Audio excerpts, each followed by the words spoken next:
Margot, vous êtes la responsable de Microfolie La Souterraine.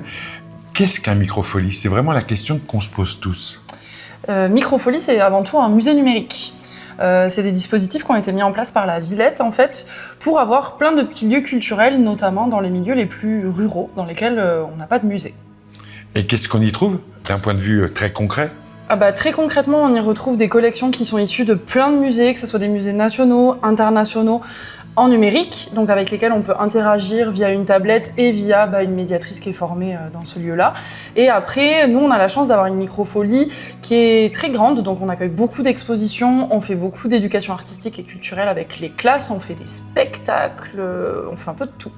Par rapport à la programmation numérique, elle vous est imposée ou bien est-ce que vous la choisissez un petit peu comme dans un catalogue? On l'a choisi, un petit peu comme dans un catalogue. La Villette nous fournit régulièrement de nouveaux contenus, de nouvelles playlists, de nouvelles œuvres, même de nouveaux documentaires des fois à regarder, et c'est nous qui piochons dans cette programmation-là. Et quelle est, d'après vous, depuis l'ouverture de Microfolie, la plus belle expo numérique que vous ayez accueillie? Pour moi, la plus belle collection, c'est celle des impressionnistes. Je trouve qu'elle est très bien faite. Nous, on est dans un territoire aussi de la vallée des peintres, donc ça met aussi en lumière des artistes locaux. Et celle que vous rêvez d'accueillir? Celle que je rêverais d'accueillir, ce serait probablement une sur la région Nouvelle-Aquitaine, je pense. Dernière question, ensuite on vous laisse aller vaquer à vos occupations. Vous avez également un Fab Lab. Qu'est-ce que c'est?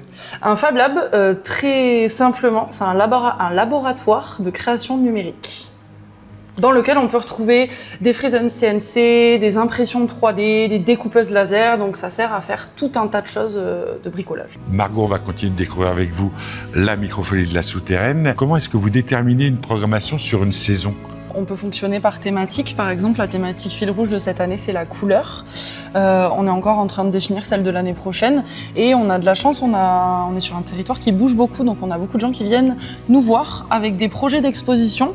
Et du coup, en découle de ces expositions forcément des ateliers de notre part et des rencontres de part et d'autre. Comment est-ce qu'on peut définir les personnes qui viennent dans votre Microfolie ou dans les Microfolies? C'est très varié. C'est très varié. On accueille les locaux qui utilisent quand même cet outil. On va accueillir beaucoup les écoles, lycées, collèges, primaires. On travaille beaucoup avec les associations, notamment des publics empêchés. On va travailler avec le GEM, le foyer occupationnel. Il faut aller aussi des fois chercher un petit peu les publics, leur montrer ce qu'on peut faire à la Microfolie et ensuite ils viendront plus facilement. Justement, le public empêché, j'ai vraiment l'impression que c'est quelque chose qui vous tient à cœur. Oui, parce que moi j'ai fait toutes mes études autour de ces publics-là et c'est vrai que quand je suis arrivée à Microfolie, donc maintenant il y a 6 mois, je me suis rendu compte que c'était pas trop un public qui avait l'habitude de venir à Microfolie, donc je suis allée les chercher et leur présenter ce qu'on pouvait faire et maintenant ils viennent un petit peu plus souvent.